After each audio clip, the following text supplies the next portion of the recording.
কি ব্যাপার, এখানে এত পুলিশ কেন? তেমন কিছু না। কৈফিয়ত না দিলে কি করে হবে? চুপ করে থাকলে তো হবে না। তুই তো চলে যাবি। মামাকে সামনে রাখবেন, আমি কিন্তু অনেকটা চিন্তা নিয়ে যাচ্ছি। আমাকে কি খাওয়ানো হয়েছে বলো? ঈশানী রায়কে যে ইঞ্জেকশন দেওয়া হয়েছিল সেই ইঞ্জেকশনটা কি ছিল? কি বললেন? ঈশানী রায় আপনার মা?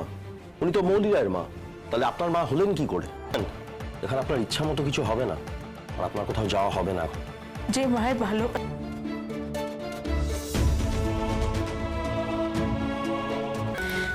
আমার মামাম তো অনেক স্ট্রং গার্ল, তাই না? আমার মামামকে যাবে না, কিন্তু একটা কথা আমি নিশ্চিত, কিন্তু তুমি তো জানো আমার মা হার মানে না, আমার মা ফাইটার। আমি যখন ছোট্ট